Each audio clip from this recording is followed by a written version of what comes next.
ఈరోజు మాటామంతి కార్యక్రమానికి ఇక్కడికి విచ్చేసిన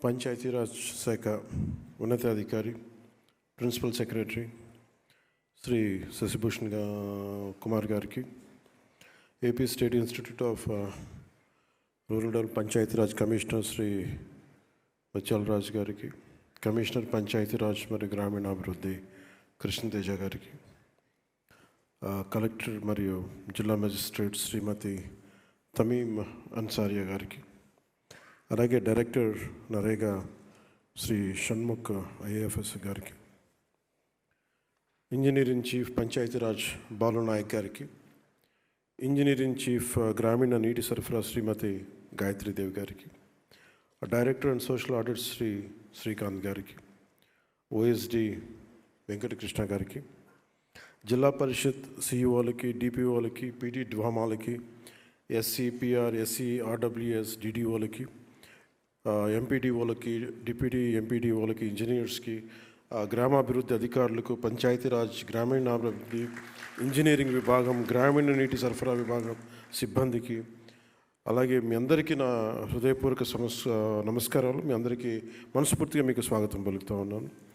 అలాగే మన ప్రోగ్రామ్ని కవర్ చేయడానికి వచ్చిన మీడియా మిత్రులకి, వారికి, national and state print and electronic media మిత్రులందరికీ కూడా అందరి తరపున నేను హృదయపూర్వక మిమ్మల్ని ఆహ్వానిస్తూ నమస్కారాలు తెలియజేసుకుంటాను. నేను దాదాపు మనకి సంవత్సరం 6 months అబౌవ్ ఉంది మన గవర్నమెంట్ ఫామ్ అయి. నేను ఛార్జ్ తీసుకున్నప్పుడు ఏ శాఖ అనేది తీసుకోవాలనుకున్నప్పుడు పల్లె నిజంగా మన దేశానికి వెన్నెముక. అందుకని అలాంటి పంచాయతీ రాజ్ని నేను ఒక ఆన్ పర్పస్ ఆప్ట్ చేసుకున్నాను.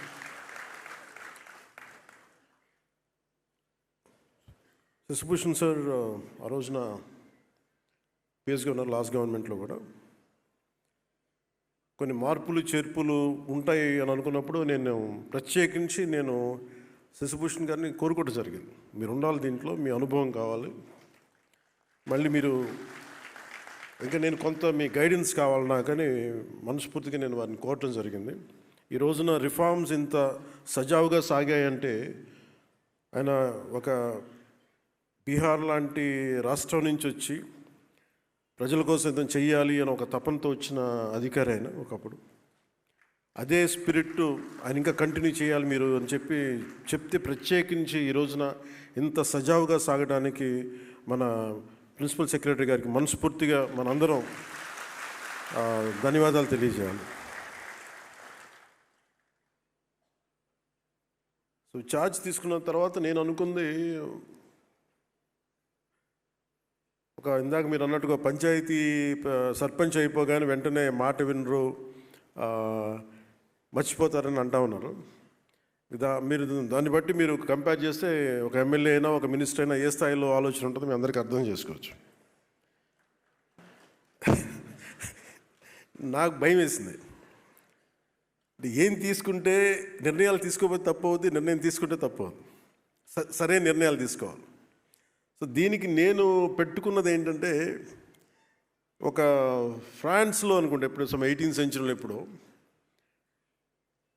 చాలామంది ఒక అంటే వ్యాపారస్తులు అందరూ కూర్చొని ఏం చేయాలి, వ్యాపారాలు ఎలా చేయాలి, ఎక్స్పోర్ట్ ఇంపోర్ట్ మీద మాట్లాడుకుంటూ ఉంటే ఆ స్థానికంగా ఉన్న అప్పటి ఫ్రెంచ్ ప్రభుత్వంతో ప్రతినిధి మన ఇండస్ట్రియల్ మినిస్టర్ కూడా వచ్చి నేను మీకు ఏం చేయాలి మీకు అన్నాడు అని అడిగితే వాళ్ళు లాసఫే అనే ఒక పదం వాడారు. దాని అర్థం ఏంటంటే నువ్వేం చేయొద్దు, మమ్మల్ని చెడగొట్టుకుని ఉండి చాలు, నీ పని అసలు మా పని మేము చేసుకుని మమ్మల్ని చెడగొట్టుకుని ఉండి చాలు. సో నేను ఈరోజు చేసింది, నేనేదో మంత్రిగా ప్రమాణ స్వీకారం చేసి డిప్యూటీ సీఎం ప్రమాణ స్వీకారం చేసి నేను నా సొంత తెలివితేటలు నేనేం వాళ్ళ చాలా బలమైన నిబద్ధతతో కూడిన అధికారులు ఉన్నారు. చాలా అసలు రిఫార్మ్స్ కావాలి అని చెప్పి ఆకాంక్షించే వెంకటకృష్ణ గారు లాంటి అధికారులు ఉన్నారు. దీనిని ఆయన అనుభవంతో గైడెన్స్ చేసే ప్రిన్సిపల్ సెక్రటరీ గారు ఉన్నారు, శశిభూషణ్ గారు. దీనిని ప్రాక్టికల్గా కేరళ నుంచి వచ్చి అక్కడ మన పంచాయతీరాజ్ వ్యవస్థ ఎంత బలంగా వీళ్ళు అనుకున్నదో మనకు తెలుసు. ఆ అనుభవం ఇక్కడ మన కృష్ణతేజ గారి ద్వారా, కమిషనర్ గారి ద్వారా రావడం. సో నేను జనరల్గా ఏం చెప్తారంటే, నేను వచ్చినప్పుడు గతంలో ఎలా ఉండేదని అడిగాను, చాలా రివ్యూస్ చేస్తే వాళ్ళు ఏం చెప్పేవాళ్ళు అంటే, ప్రతి దాంట్లో ట్రాన్స్పరెన్సీ లేదని.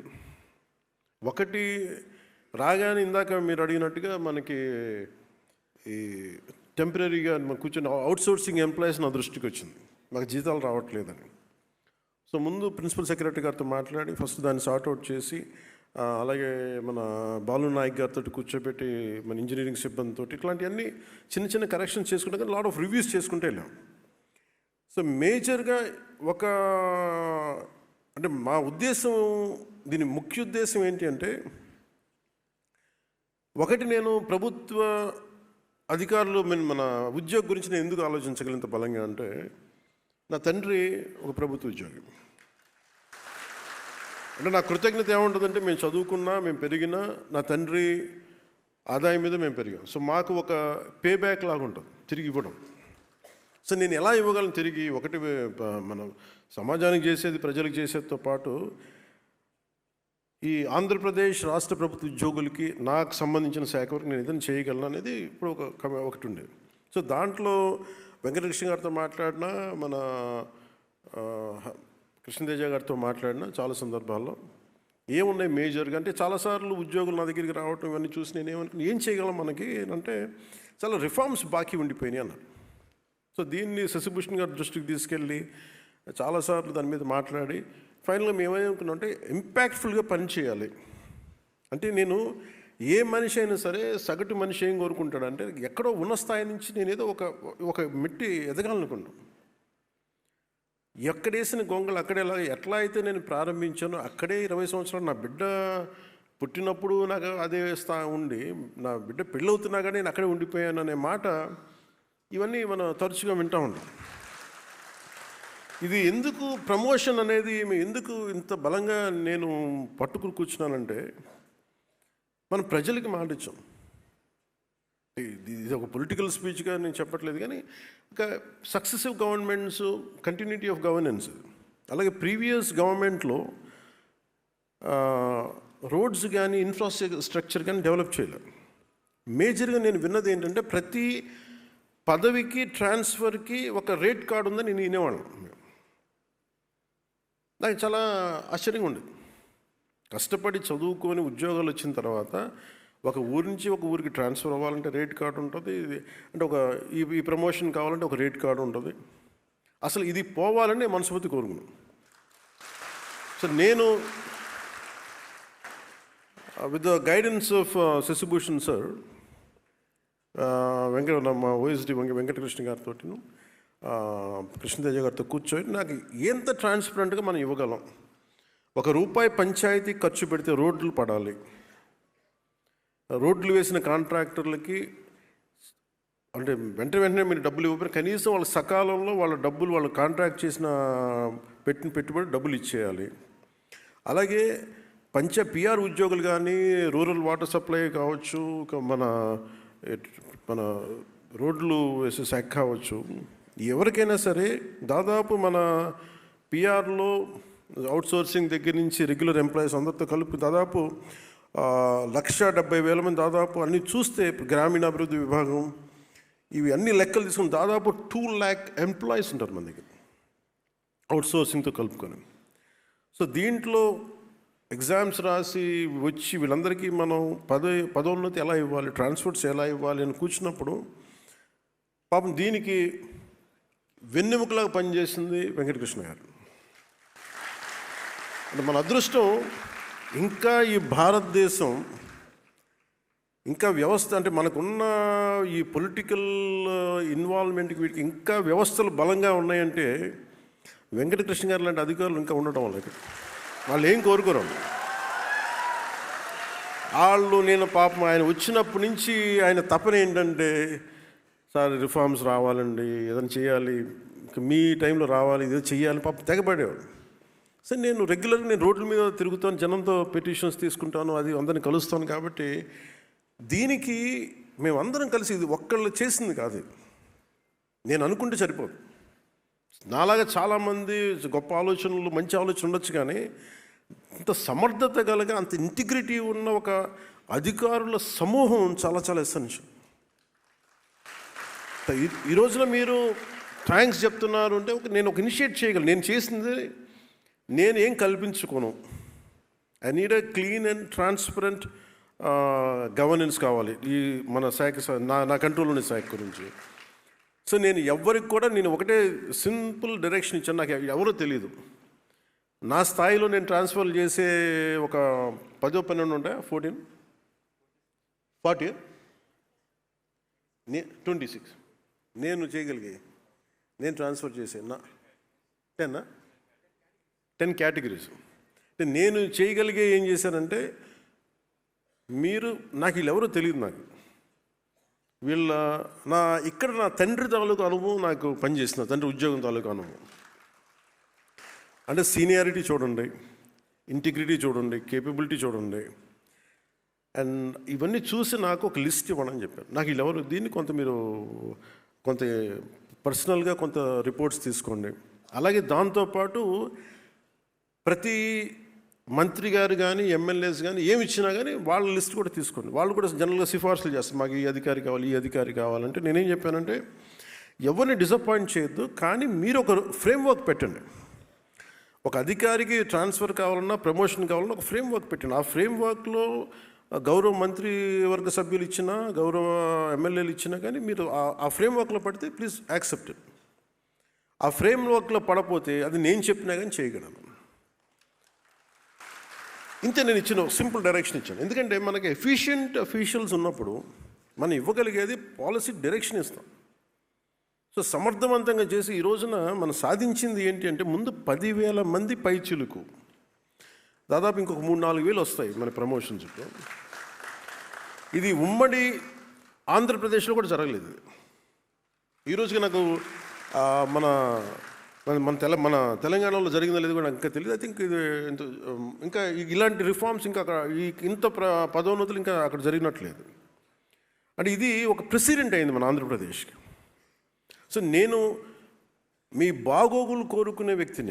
మీరు బాగుండాలి. ఎందుకంటే నేను నా తండ్రి చూసేవాడిని. అంటే నేను పుట్టేటప్పుడు మా ఫాదర్ హెడ్ కానిస్టేబుల్గా ఉండే, పెటీ ఆఫీసర్ అనేవాళ్ళు. సో మా అన్నయ్య గారు పుట్టేటికి ఆయన ఒక కానిస్టేబుల్గా జాయిన్ అయ్యారు. సో నాకు పెటీ ఆఫీసర్గా నుంచి మా నాన్న ప్రతి ప్రమోషన్కి ఎప్పుడు వస్తుంది, ఎస్ఐ ఎప్పుడు అవుతారు, ఎగ్జామ్స్ రాసేవాళ్ళు ఆయన, తర్వాత ప్రిన్సిపల్ ఎస్ఐ ఎప్పుడు అవుతారు, ఇంకొక 3-4 సంవత్సరాల్లో మనం సిఐ అవ్వచ్చు. ఈ మాటలు వింటూ ఉండేవాడిని చిన్నప్పుడు. నేను అసిస్టెంట్ ఎక్సైజ్ సూపరింటెండెంట్గా వస్తే మనం ఎక్సైజ్ సూపరింటెండెంట్గా అవ్వచ్చు. ఇవన్నీ అంటే ప్రతి చిన్న ప్రమోషన్ ఇంట్లో ఒక పండగ వాతావరణం. అలాగే ఇందాక మేడం మీరు మాట్లాడుతూ ఇంకా రాదులే అని కూర్చున్నప్పటికీ కుర్చీ ఉండి ఏమంటే ప్రమోషన్ ఇచ్చిన తర్వాత దానికి తగ్గ కుర్చీ లేకపోవడం, ఒక టేబుల్ లేకపోవడం కూడా బాధగా అనిపిస్తుంది. సో ఇవన్నీ కూడా మేము ఈ 10,000 చేయగలిగామంటే దీని వెనక ముఖ్య ఉద్దేశం, మేము ఎంత మనస్ఫూర్తిగా ట్రాన్స్పరెంట్గా మేము నిలబడ్డాము. ఈ వేదిక పైన ఉన్న ఆశీనులైన అందరూ అధికారులు, శశిభూషణ్ గారితో దగ్గర నుంచి, మీరు ఇదే స్ఫూర్తితోటి గ్రామాల్లో అదే మీరు తీసుకెళ్ళాలని మేము కోరుకుంటున్నాం. మేము ఇన్ రిటర్న్ మేము ఏం కోరుకుంటాం అంటే, ఇప్పుడు అలాగే మీరు కొంత జీతాలు కొంచెం సరిపోవట్లేదు ఇవన్నీ అంటే, ఫస్ట్ మన సంపదని ఉత్పత్తి చేసిన తర్వాతే, సంపదని పెంచిన తర్వాత మనం ఏదైనా అడగలం. ప్రతి ఒక్కరు ఇప్పుడు ఏం చేశారు, కొన్నిసార్లు ఆర్థిక పరిస్థితి కూడా ఎట్లా అయిపోయిందంటే, మనం పని చేయకుండా, ఏ అభివృద్ధి చూపించకుండా, ఇన్ఫ్రాస్ట్రక్చర్ డెవలప్ చేయకుండా, ఇన్ఫ్రాస్ట్రక్చర్కి అసలు డబ్బులు పెట్టకుండా ఎలాగ మనకి సంపద పెరుగుద్ది? అలాగే మీరు చెప్పినట్టు కొంత పొలిటికల్ వ్యవస్థ కొంత మారాలి, అకౌంటబుల్ వ్యవస్థ ఉండాలి. సో వీటన్నిటి మీద కూర్చొని చాలా చాలా ఎక్సర్సైజ్ చేసిన తర్వాత ఇవన్నీ జరిగినాయి. సో నా కోరిక, నా విజ్ఞాపన, నా విన్నపం, మేము ఏదైతే సదుద్దేశంతో చేసామో దాన్ని మీరు ప్రజలకి చేరువయ్యేలాగా మీరు ఆ సేవలు అందించేలా చేయమని మనస్ఫూర్తిగా కోరుకున్నాం. ఈ పంచాయతీరాజ్ వ్యవస్థని బలోపేతం చేయడంలో మీ పాత్ర చాలా చాలా కీలకం. కూటమి ప్రభుత్వం వచ్చిన వెంటనే గతానికి భిన్నంగా ఎలాంటి సిఫార్సులు లేకుండా మేము చేయగలిగాం అది. అలాగే గౌరవ ప్రధానమంత్రి శ్రీ నరేంద్ర మోదీ గారి నాయకత్వంలో వారు అందిస్తున్న నిరంతర సహకారంతో గౌరవ ముఖ్యమంత్రి శ్రీ నారా చంద్రబాబు నాయుడు గారి నాయకత్వంలో ఒకవైపు పల్లెలు అభివృద్ధిని ముందుకు తీసుకెళ్తా ఉన్నాం, చాలా చాలా సంస్కరణలు తీసుకొస్తా ఉన్నాం. అలాగే ఈ సంస్కరణలు రాష్ట్రంలో ఇంతకుముందు ఎప్పుడు లేని విధంగా ఏడాది కాలంలోనే దాదాపు మీరు ఇందాక చెప్పిన 10,000 మందికి ఇవ్వడం. సంస్కరణల ద్వారా పదోన్నతులు ఎలా వచ్చినాయి మీ దృష్టికి తీసుకురావడానికి, గతంలో పంచాయతీరాజ్ గ్రామీణాభివృద్ధి శాఖలో పదోన్నతుల వ్యవహారంలో చాలా చాలా సమస్యలు ఉండేవి. వీడిఓలుగా నియమితులైన వారు అదే పోస్టులు పదవీ విరమణ పొందిన సందర్భాలు ఉన్నాయి. గ్రూప్ 1 ద్వారా ఎంపీడీఓగా నియమితులైన వారు 22 ఏళ్ల పాటు దాదాపు 2 దశాబ్దాల పైచిలకు వాళ్ళకి ప్రమోషనే ఉండేది కాదు, పదోన్నతి ఉండేది కాదు.